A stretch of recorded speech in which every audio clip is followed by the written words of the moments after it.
My first time dealing with a serious illness was far more difficult than I could have ever imagined. I was unable to move as freely as I wanted, and breathing was a struggle.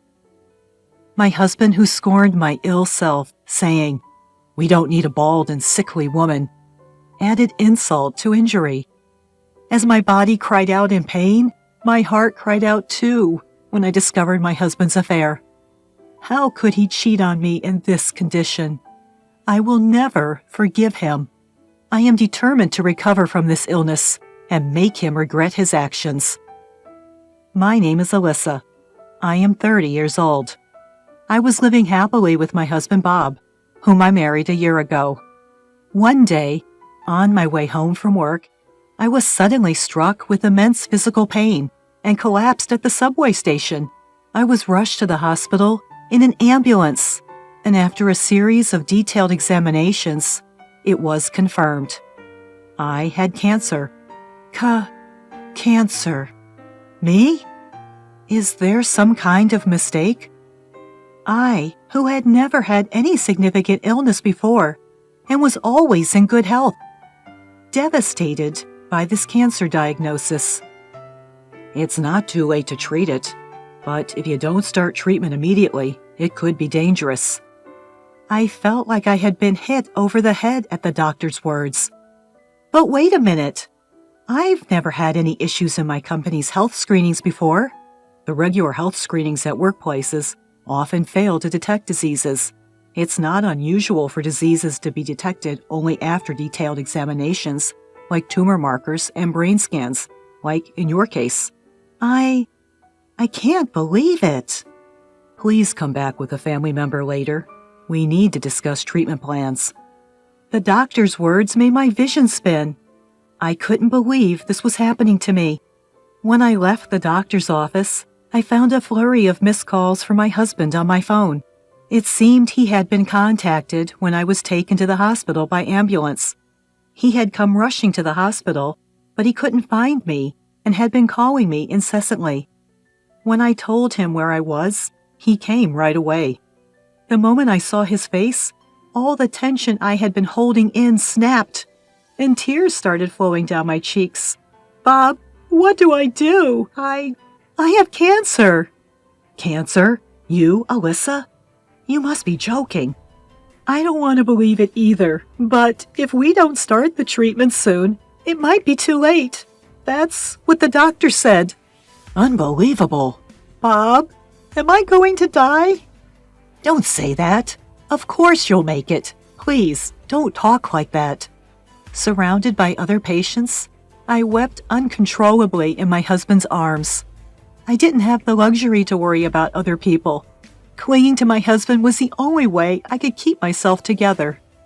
The next day, we returned to the hospital together to discuss our next steps with the primary physician. As expected, I was hospitalized immediately, and it was suggested I start chemotherapy right away. It's only been a year since we got married. Now my husband and I had to live apart. Despite this, Bob would come to cheer me up almost every day. "Alyssa, I'm here.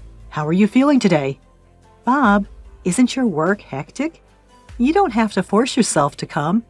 "What are you talking about? You're more important than work." "But don't worry about it. Oh, I brought you some apples. You like them, don't you?" "Thanks, but the side effects cause severe nausea." "Oh, right, I'm sorry. I also bought you some drinks and jelly. Eat them when you're feeling good." "All right, I will. Thanks, Bob." My first experience with being ill was far more difficult than I had imagined, taking a toll on my body. Nausea and fatigue, coupled with the daily sight of massive hair loss. Unable to eat properly, my body quickly thinned down. The days when I thought I should diet now seemed a lifetime ago. I never thought I would lose weight like this. Between the physical and mental distress, I felt like I was falling apart. But that wasn't all. Each time he came to visit, my husband started to look away from me.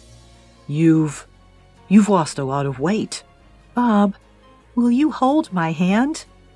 I reached out to my husband, but he flinched slightly, muttered, "Sorry," and walked out of the hospital room. His attitude left me in shock. Why? Did I do something wrong? Why do I have to go through this? I just wanted to live a normal life with Bob. Not having the luxury to think about others, I was plunged into a daily rut of self-loathing. Why me? Why is this happening to me? I would think this almost every day. However, I was able to continue my struggle with my illness, thanks to my best friend Lily. I couldn't tell anyone else that I had cancer, but I confided in her. As soon as I reached out to her, Lily rushed to the hospital. Ever since then, she's been coming to visit me in the ward whenever she can, despite her busy schedule. "Alyssa, I'm here!" "Oh, Lily, you just came last week, too. Thank you." "No worries. I've got time, and talking with you is more fun." "Thanks, but I'm just, you know." "What do you mean?" "I mean, I look completely different now, don't I? I've lost all my hair. You must feel uncomfortable around me." Lily sighed heavily and responded in a slightly angry tone. "Hey, how long do you think we've been best friends? It's been 10 years. 10 years! "Yeah, I know, but I wouldn't stop liking you just because your appearance has changed a little. Don't insult my feelings for you, Alyssa." "Lily, so you don't have to worry about it. I just come to see you because I want to, not because I have to." "Okay. Anyway, you need to get better soon. Remember that dessert place we wanted to go to? We still haven't been there yet." "Yeah, that's right. Thank you, Lily." Lily, always holding my hand, kept encouraging me gently.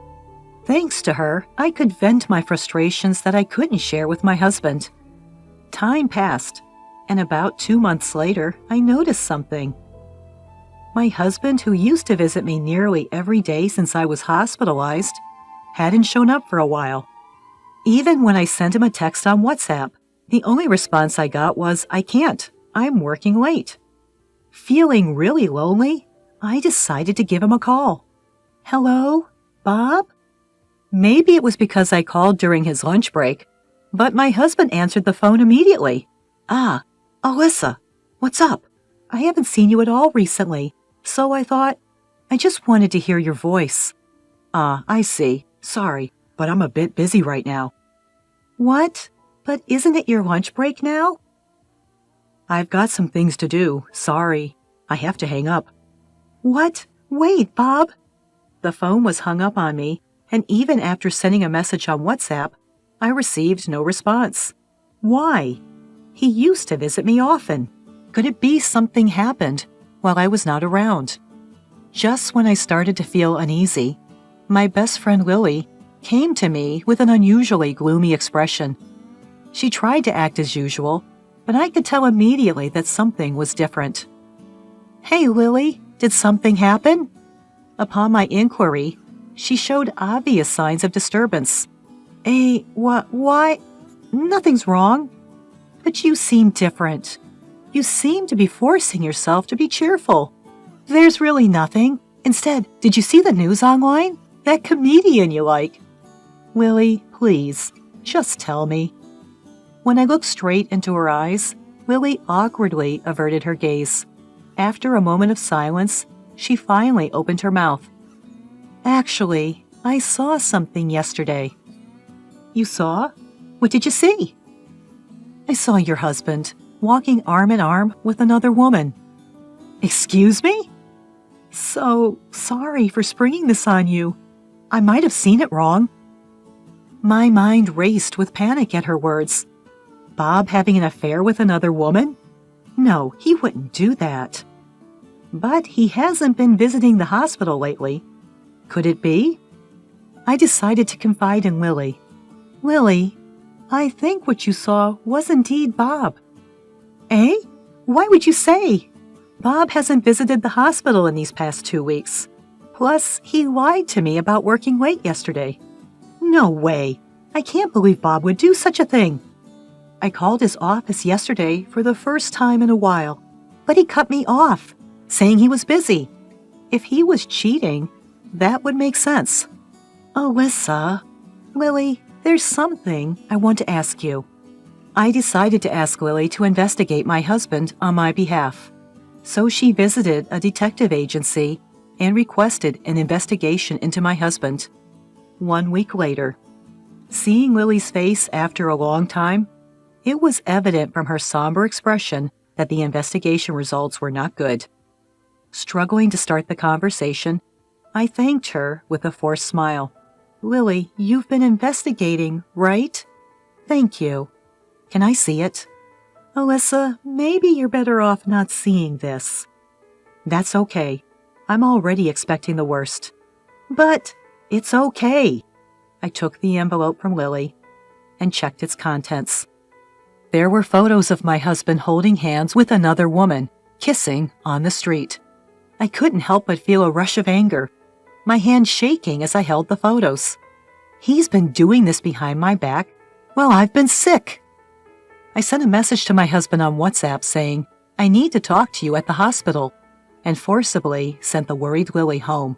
That evening, when my husband visited my hospital room, I confronted him directly. I'll just ask straightforwardly, Bob. You're cheating, aren't you? He seemed surprised for a moment, but then defiantly retorted, So what if I am? And what if I've been having an affair? Are you going to blame me? Just tell me why. Why would you do such a thing? Why? Isn't it obvious? I don't love you anymore. Just like that, in a matter of weeks? Why would you suddenly, in response to my question, he threw back the cruelest words imaginable. Have you looked at yourself in the mirror lately? What? You've lost your hair. Your eyes are sunken in, and you look sickly. To be blunt, you look like a ghost. Where's the charm of the woman I used to know? How can you say that? I don't want a woman who's bald and skeletal. That's why. Are you satisfied? With that, Bob averted his gaze from me. The man sitting across from me was a stranger, not the Bob I knew. Ignoring my silence, he pulled a piece of paper from his bag and shoved it in front of me. It was unmistakably divorce papers. Are you serious about this? Of course. Like I said, I don't have an ounce of love for you anymore. There's no point in us being together. But why? Listen, you've lost your charm as a woman. It's a waste of life to be married to someone like you. Do you plan on keeping me tied down to this hospital room forever? For both our sakes, please sign the divorce papers quickly. In that moment, the last sliver of hope I had held on to shattered. This man was no longer the Bob I knew. Staying married to him would only diminish my self-worth. With that realization, I picked up a pen with trembling hands and scribbled my signature. I thrust the signed divorce papers at Bob, speaking in an unusually low voice. Happy now? We're strangers from this point on. Don't ever show your face to me again. With that, Bob snorted in a taunting manner. I wouldn't want to be with a woman like you, even if you begged me. Enjoy your life with your illness. Good luck with your treatment. I hope you realize you won't find happiness this way. The last thing I need is a lecture from a sick woman like you. Goodbye. With those words, Bob left the hospital room. I lay back on the bed, staring blankly at the stark white ceiling. Ah, what a short-lived marriage that was. What on earth was my life with him all about? Is this what married life is inevitably like? While I felt an enormous void inside of me, the feeling of not having to deal with such a jerk ever again was also substantial. With that in mind, I felt a bit lighter. 2 years later, having endured life with illness, I was finally discharged from the hospital with Lily's support. Now I'm living alone in an apartment, and though it's part-time, I've managed to return to work. On Lily's recommendation, I've also started using social media. By sharing my changing appearance on social media, I was able to connect with others who had overcome cancer. I was finally starting to regain a fulfilling life. It was one day like any other when my ex-husband called my cell phone. Hello? Ah, Alyssa. You've been discharged, huh? Good for you. And why do you care? And who told you? I saw it on your social media. You were out somewhere the other day, right? Sneaking a look at your ex-wife's social media is creepy. Can you stop it, please? Don't be like that. I was just calling because I was worried. That's fine then. Goodbye. Just as I was about to hang up, he shouted over the phone, "Wait, hold on." What? Well, where are you living now? Why would I need to tell you that? The thing is, I need your help. What? After we divorced, my affair was exposed at work and I got fired. I borrowed money to get by, and now my debts have gotten out of hand. Is that so? And? Now I'm about to be kicked out of the apartment we used to live in, so please, I need your help. What about your mistress? You have a girlfriend, right? I broke up with her a long time ago. The moment I lost my job, she disappeared. Can you believe that? As if he was saying, I'm not in the wrong. It's the company that fired me, and the woman I cheated with. His attitude reeked of denial, and it left me absolutely disgusted. This man had not grown at all. I told him straight out, I'm sorry, but I have no intention of dealing with you anymore. What? Why? We were married once, weren't we? What are you talking about? We're divorced. We're just strangers now, aren't we? Don't mess with me. Do you know how much I supported you after you fell sick? You should repay that debt. Debt? Yeah, that's right. I was the one who was there for you, supporting your mental health when you lost all your hair. And now, you won't even help me when I'm in trouble? Had he forgotten that he was the one who cheated on me? His selfish attempts to paint me as the bad guy left me shaking with anger. Enough! Who do you think you are? Who was the one who cheated on me while I was battling my illness? Don't give me that crap over a little cheating. It was because you were too pitiful to look at. What? I don't know anything about that. I was in the depths of despair, suffering from illness, and then you betrayed me and pushed me further down. Do you understand that? What the? Calm down, will you? Calm down? How do you expect me to do that? How many more selfish things do you need to say to feel satisfied? How many more feelings do you need to trample on to feel satisfied? There's no way I'm going to help garbage like you. If anything, you should suffer more. Wait a minute. I was hoping we could get back together. What? Who said anything about getting back together? I don't want anything to do with someone who can betray people as easily as you do. I've made up my mind. I'm going to sue for emotional distress. Emotional distress? He probably didn't expect to be sued for emotional distress after calling me so casually. My ex-husband began to panic. Well, wait a minute. Emotional distress? I told you, I don't have any money right now. I don't care. It's none of my business. Hey, Alyssa, shut up. Don't you dare call my name so casually. I'll never forget what you did to me, and I'll never forgive you. The scars of your cheating while I was pregnant and fighting disease will never fade. I'll squeeze every penny out of you for emotional distress and make you suffer even more. Well, wait. Help me. I ignored his pleas and hung up the phone. I blocked his number so I wouldn't have to hear his voice again, and headed straight to the lawyer's office. The evidence of his affair that Lily had found that day was, of course, still valid. Thanks to that, I was able to demand a significant amount of damages from my ex-husband and his mistress.